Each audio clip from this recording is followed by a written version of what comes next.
ಏನಾದರೂ ಸಿಂಪಲ್ಲಾಗಿ ಸ್ವೀಟ್ ತಿನ್ನಬೇಕು ಅಂತ ಅನ್ನಿಸ್ತಾ ಇದೆಯಾ? ಈ ಥರ ಕಡಿಮೆ ಖರ್ಚಿನಲ್ಲಿ ಮಾಡಿ ತುಂಬ ಸ್ವೀಟಾಗಿ ತುಂಬ ರುಚಿಯಾಗಿರುತ್ತೆ. ಮಕ್ಕಳ ಅಚ್ಚುಮೆಚ್ಚು ಅಂತಲೇ ಹೇಳ್ಬೋದು.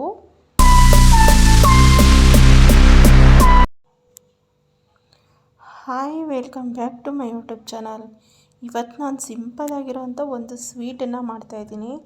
ಮೊದಲಿಗೆ ಯಾವುದಾದ್ರೂ ಒಂದು ಹಳೆ ಬಾಣಲಿನೋ ಅಥವಾ ಹಳೆ ಪಾತ್ರೆ ಏನಾದರೂ ಇದ್ದರೆ ಅದಕ್ಕೆ ಒಂದು 2 ಟೇಬಲ್ ಸ್ಪೂನ್ ಸಕ್ಕರೆ ಹಾಕ್ಕೊಳ್ಳಿ.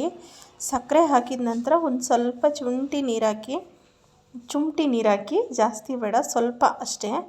ಮತ್ತು 1 ಬಾರ್ ಬ್ರೆಡ್ಡನ್ನು ತೊಗೊಬನ್ನಿ. 1 ಬಾರ್ ಬ್ರೆಡ್ಡನ್ನು ತೊಗೊಬಂದು ಸೈಡಲ್ಲಿ ಏನಿದೆಯಲ್ಲ, ಈ ಸ್ವಲ್ಪ ಬ್ಲಾಕ್ ಆಗಿರುತ್ತಲ್ಲ ಪೀಸು, ಆ ಪೀಸೆಲ್ಲ ಕಟ್ ಮಾಡ್ಕೊಳ್ಳಿ.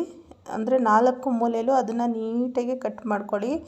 ಯಾಕಂದರೆ ಅದು ಹಾಕಿದ್ರೆ ಸ್ವಲ್ಪ ಕಲರ್ ಚೇಂಜ್ ಆಗಿಬಿಡುತ್ತೆ ಸ್ವೀಟ್ದು. ಅದಕ್ಕೋಸ್ಕರ 4 ಪೀಸೇ ಇಟ್ಕೊಂಡು ಎಲ್ಲ ನೀಟಾಗಿ ಕಟ್ ಮಾಡ್ಕೊಳ್ಳಿ.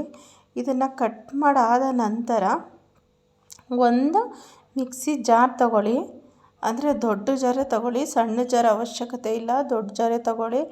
ದೊಡ್ಡ ಜಾರ್ ತಗೊಂಡು ಈ ಕಟ್ ಮಾಡಿರೋಂಥ ಬ್ರೆಡ್ಡನ್ನು ಈ ಥರ ತುಂಡಾಗಿ ಜಾರ್ ಒಳಗಡೆ ಹಾಕಿದ ನಂತರ ಒಂದು 1/4 ಲೀಟರಷ್ಟು ಹಾಲು, ಅಂದರೆ ಕಾಯಿಸಿರೋ ಹಾಲೇನು ಅವಶ್ಯಕತೆ ಇಲ್ಲ, ಕಾಯಿಸ್ದಲೇ ಇರೋ ಅಂಗಡಿಯಿಂದ ನಾವು ತೊಗೊಬರ್ತೀವಲ್ಲ ಅದೇ ಹಾಲು, ಒಂದು 1/4 ಲೀಟ್ರಿಗಿಂತ ಒಂದು ಸ್ವಲ್ಪ ಜಾಸ್ತಿ ಹಾಲನ್ನು ಹಾಕಿ ನೋಡಿ. ನಾನು ಎಲ್ಲ ಇದನ್ನು ಹಾಕಿಬಿಟ್ಟು ಇವಾಗ ಒಂದು 1/4 ಲೀಟ್ರಿಗಿಂತ ಸ್ವಲ್ಪ ಜಾಸ್ತಿ ಹಾಲು ಹಾಕ್ತಾಯಿದ್ದೀನಿ.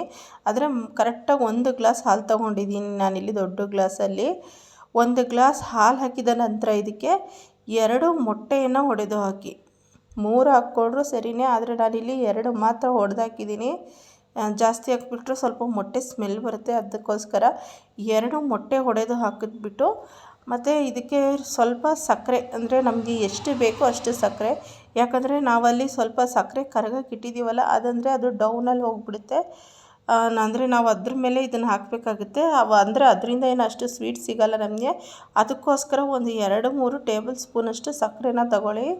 ಸಕ್ಕರೆ ತಗೊಂಡ್ಬಿಟ್ಟು ಇದನ್ನು ನೀಟಾಗಿ ಗ್ರೈಂಡ್ ಮಾಡ್ಕೊಳ್ಳಿ ಚೆನ್ನಾಗಿ. ಅಂದರೆ ಅದೇನು ಗಂಟು ಇಲ್ದಿರೋ ಥರ ಎಲ್ಲ ಅದನ್ನು ನೀಟಾಗಿ ರುಬ್ಕೋಬೇಕು. ರುಬ್ಬಿದ ನಂತರ ಇದು ನೋಡಿ, ಇವಾಗ ಒಂಥರ ಬಣ್ಣ ಚೇಂಜ್ ಆಗಿದೆ. ಮತ್ತು ಈ ಥರ ಕೇಕ್ ಮಾಡೋ ಪಾನ್ ಇದ್ದರೆ ನಿಮ್ಮ ಮನೇಲಿ ತೊಗೊಳ್ಳಿ, ಇಲ್ಲ ಬಟ್ಲು ತೊಗೊಂಡ್ರು ಓಕೆನೇ. ನನ್ನ ಹತ್ರ ಈ ಥರ ಕೇಕ್ ಮಾಡೋ ಪಾನ್ ಇತ್ತು, ಅದಕ್ಕೋಸ್ಕರ ನಾನು ಇದು ತೊಗೊಂಡಿದ್ದೀನಿ. ಅದು ಏನು ಸಕ್ಕರೆ ಎಲ್ಲ ಕರಗಿದೆಯಲ್ಲ, ಅದನ್ನು ಈ ಥರ ಪಾನ್ ಒಳಗಡೆ ಹಾಕ್ಕೊಂಡು ಅದು ಎಲ್ಲ ಕಡೆ ಆಗೋ ಥರ ಅದನ್ನು ಸ್ಪ್ರೆಡ್ ಮಾಡಿ ಫುಲ್ಲು ಎಲ್ಲ ಪಾತ್ರೆ ಎಲ್ಲ ಆಗಬೇಕು. ಅದು ಎಲ್ಲೂ ಒಂಚೂರು ಗ್ಯಾಪ್ ಇಲ್ದಿರೋ ಥರ. ಇವಾಗ ಇದನ್ನೆಲ್ಲ ಹಾಕಿದ ನಂತರ ನಾವೇನು ಮಿಕ್ಸಿಲಿ ರುಬ್ಬಿ ಇಟ್ಕೊಂಡಿದ್ವಲ್ಲ ಅದನ್ನು ನೀಟಾಗಿ ಒಂದು ಟೀ ಸೋರಿಸ್ತೀವಲ್ಲ ಅದರಲ್ಲಿ ದೊಡ್ಡದು ಬರುತ್ತೆ ನೋಡಿ, ಸ್ವಲ್ಪ ಜ್ಯೂಸ್ ಎಲ್ಲ ಸೋರಿಸ್ತೀವಿ ನೋಡಿ, ಅದರಲ್ಲಿ ಎಲ್ಲ ಅದನ್ನು ನೀಟಾಗಿ ಸೋರಿಸ್ಕೊಳ್ಳಿ. ಒಂದು ಸ್ವಲ್ಪ ಏನೇ ಇದ್ರೂ ಎಲ್ಲ ಹೊರಟೋಗುತ್ತೆ. ಸ್ವಲ್ಪ ಗಂಟೆಲ್ಲ ಏನೇ ಇದ್ರೂ ಹೊರಟೋಗುತ್ತೆ. ಆದರೆ ಸ್ವಲ್ಪ ಇದು ವೇಸ್ಟ್ ಬರುತ್ತೆ, ಯಾಕಂದರೆ ನಾವೆಲ್ಲ ಹಾಕಿ ರುಬ್ಬಿರ್ತೀವಲ್ಲ, ಒಂದು ಸ್ವಲ್ಪ ಏನೇ ಇದ್ರೂ ಬರುತ್ತೆ. ಈ ಟುಟಿ ಫ್ರೂಟಿ ಅಂತ ಎಲ್ಲ ಬ್ರೆಡ್ ಒಳಗಡೆ ಇರುತ್ತಲ್ಲ ಅದೆಲ್ಲ ಬಂದುಬಿಡುತ್ತೆ ಇದರಲ್ಲಿ ನೋಡಿ, ಎಲ್ಲ ಬೀಳ್ತಾ ಇದೆ. ನೀಟಾಗಿ ಇದನ್ನೆಲ್ಲ ಸೋರಿಸ್ಕೊಳ್ಳೋಣ. ಇದನ್ನು ಸೋರಿಸ್ಕೊಂಡಾದಮೇಲೆ ಏನೂ ಜಾಸ್ತಿ ಕೆಲಸ ಇರೋದಿಲ್ಲ. ಒಂದು ಪಾತ್ರೆ ತೊಗೊಂಡು ನಾನು ಪಾತ್ರೆಯಲ್ಲಿ ನೀರನ್ನು ಬಿಸಿ ಇಟ್ಟಿದ್ದೀನಿ. ಅದ್ರ ಮೇಲೆ ಒಂದು ಬಟ್ಲು ನೀರು ಇಟ್ಟಿದ್ದೀನಿ ನಾನು. ಆ ಪಾತ್ರೆ ಒಳಗಡೆ ಒಂದು ಬಟ್ಲು ನೀರು ಇಟ್ಟಿದ್ದೀನಿ ನೋಡಿ. ಇಲ್ಲಿ ಆ ಬಟ್ಲು ಮೇಲೆ ಇದನ್ನಿಡಿ. ಸ್ಟ್ಯಾಂಡ್ ಇದ್ದರೆ ನಿಮ್ಮ ಹತ್ರ ಸ್ಟ್ಯಾಂಡ್ ಇಡ್ಬೋದು. ನನ್ನ ಹತ್ರ ಸ್ಟ್ಯಾಂಡ್ ಇರಲಿಲ್ಲ, ಅದಕ್ಕೋಸ್ಕರ ನಾನು ಈ ಥರ ಅದರೊಳಗಡೆ ಬಟ್ಲು ಇಟ್ಬಿಟ್ಟು ಅದರಲ್ಲೂ ನೀರು ತುಂಬಿಟ್ಟು ಇದನ್ನು ಇಟ್ಟಿದ್ದೀನಿ. ಇದು ಸುಮಾರು ಕಮ್ಮಿ ಫ್ಲೇಮಲ್ಲಿ, ಲೋ ಫ್ಲೇಮಲ್ಲಿ ಒಂದು 40 ನಿಮಿಷ ಇದನ್ನು ಬೇಯಿಸಬೇಕು. 40ರಿಂದ 45 ನಿಮಿಷ ಇದನ್ನು ಬೇಯಿಸಬೇಕು. ಅಂದರೆ ಹಬೆಲೇ ಬೇಯಬೇಕಿದು. ಪ್ಲೇಟ್ ಮುಚ್ಚಿಬಿಟ್ಟು ಹಬೆಲೇ ಬೇಯಿಸಬೇಕು. ಇವಾಗ ನೋಡಿ, ಇದು ಒಂದು ಹಂತಕ್ಕಾಗಿದೆ. ನಾನಿಲ್ಲಿ ಕಡ್ಡಿ ಚುಚ್ಚಿ ನೋಡ್ತಾ ಇದ್ದೀನಿ, ಆಗಿದೆ. ಆದರೂ ನಾನು ಸ್ವಲ್ಪ ಹೊತ್ತು ಇರಲಿ ಅಂತ ಬಿಟ್ಟಿದ್ದೆ. ಇವಾಗ ಅದೆಲ್ಲ ಆದಮೇಲೆ ಮತ್ತೆ ಅದನ್ನು ತೆಗ್ದಿದ್ದೀನಿ, ಯಾಕಂದರೆ ಅದು ಕ್ಲೀನಾಗಿ ಬೆಂದಿದೆ. ಇವಾಗ ನೋಡಿ, ಒಂದು ಪ್ಲೇಟ್ ತಗೊಂಡು ಅದಕ್ಕೆ ಉಲ್ಟಾ ಮಾಡಿಬಿಟ್ಟು ಇದನ್ನು ಹಾಕ್ತಾ ಇದ್ದೀನಿ ನಾನು. ನೀವು ನೋಡ್ಬೋದು ಎಷ್ಟು ಚೆನ್ನಾಗಿ ಬಂದಿದೆ ಅಂತ ಹೇಳ್ಬಿಟ್ಟು. ಇದ್ರ ಕಲ್ಲರು ಒಂಥರ ಫುಲ್ಲು ಖುಷಿಯಾಗೋಯ್ತು. ಯಾಕೆ ಗೊತ್ತಾ? ಯಾಕಂದರೆ ನಾನಿದು ಫಸ್ಟ್ ಟೈಮ್ ಮಾಡ್ತಾ ಇರೋದು. ನೋಡಿ ಎಷ್ಟು ಚೆನ್ನಾಗಿ ಬಂದಿದೆ ಅಂತೇಳಿ. ಇದೇ ಫಸ್ಟ್ ಟೈಮ್ ನಾನು ಮಾಡ್ತಾ ಇರೋದು. ಆದರೆ ನಾನು ಏನೇ ಮಾಡಿದ್ರು ಫಸ್ಟು ನಾನು ತಿಂದ್ಬಿಟ್ಟು ಆಮೇಲೆ ವೀಡಿಯೋ ಮಾಡ್ತಿದ್ದೆ. ಆದರೆ ಇದನ್ನು ಹಾಗೆ ಮಾಡಿಲ್ಲ, ಫಸ್ಟು ಮಾಡಬೇಕಾದ್ರೇ ನಾನು ವೀಡಿಯೋ ಮಾಡಿದ್ದೀನಿ. ನೋಡಿ ಎಷ್ಟು ನೀಟಾಗಿ ಕಲರ್ಫುಲ್ಲಾಗಿ ಚೆನ್ನಾಗಿ ಕಾಣಿಸ್ತಾ ಇದೆ ಅಂತೇಳ್ಬಿಟ್ಟು. ನಿಜವಾಗ್ಲೂ ಮಕ್ಕಳೆಲ್ಲ ತುಂಬ ಇಷ್ಟಪಟ್ಟು ತಿಂತಾರೆ, ಅಷ್ಟು ಚೆನ್ನಾಗಿರುತ್ತೆ ಈ ಸ್ವೀಟ್ ಮಾತ್ರ.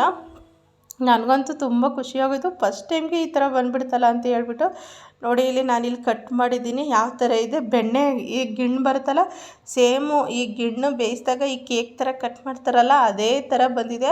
ಆದರೆ ತುಂಬ ಸ್ವೀಟಾಗಿ ಚೆನ್ನಾಗಿತ್ತು. ಅಂದರೆ ಸ್ವೀಟ್ ಸ್ವಲ್ಪ ಜಾಸ್ತಿ ಕಮ್ಮಿ ನೀವು ಮಾಡ್ಕೋಬೋದು. ಅಂದರೆ ನಾನು ಸ್ವಲ್ಪ ಮೀಡಿಯಮಲ್ಲೇ ಹಾಕಿದ್ದೆ.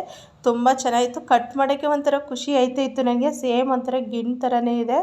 ಒಂದ್ಸಲಿ ಮಾಡಿಕೊಂಡು ನೀವು ಟ್ರೈ ಮಾಡಿ ನೋಡಿ, ನಿಜವಾಗ್ಲೂ ಚೆನ್ನಾಗಿರುತ್ತೆ. ಈ ಥರ ಹೊಸ ಹೊಸ ರೆಸಿಪಿ ಎಲ್ಲ ಹಾಕ್ತಾಯಿರ್ತೀನಿ. ಮತ್ತು ನನ್ನ ಈ ಕುಕ್ಕಿಂಗ್ ಚಾನಲಲ್ಲಿ ವ್ಲಾಗು ಕೂಡ ಅವಾಗವಾಗ ಅಪ್ಲೋಡ್ ಮಾಡ್ತಾಯಿದ್ದೀನಿ. ಪ್ಲೀಸ್ ಯಾರಾದರೂ ನನ್ನ ಚಾನಲ್ನ ಫಸ್ಟ್ ಟೈಮ್ ನೋಡ್ತಾಯಿದ್ರೆ ಸಬ್ಸ್ಕ್ರೈಬ್ ಮಾಡಿಕೊಂಡು ನನಗೆ ಸಪೋರ್ಟ್ ಮಾಡಿ ಅಂತ ಕೇಳ್ಕೊತೀನಿ. ಯಾಕಂದರೆ ನಿಮ್ಮ ಸಪೋರ್ಟ್ ನಮಗೆ ತುಂಬ ಮುಖ್ಯ. ನೀವು ಸಪೋರ್ಟ್ ಮಾಡಿದ್ರಷ್ಟೇ ನಾವು ಹೊಸ ಹೊಸ ವೀಡಿಯೋ ಹಾಕೋದು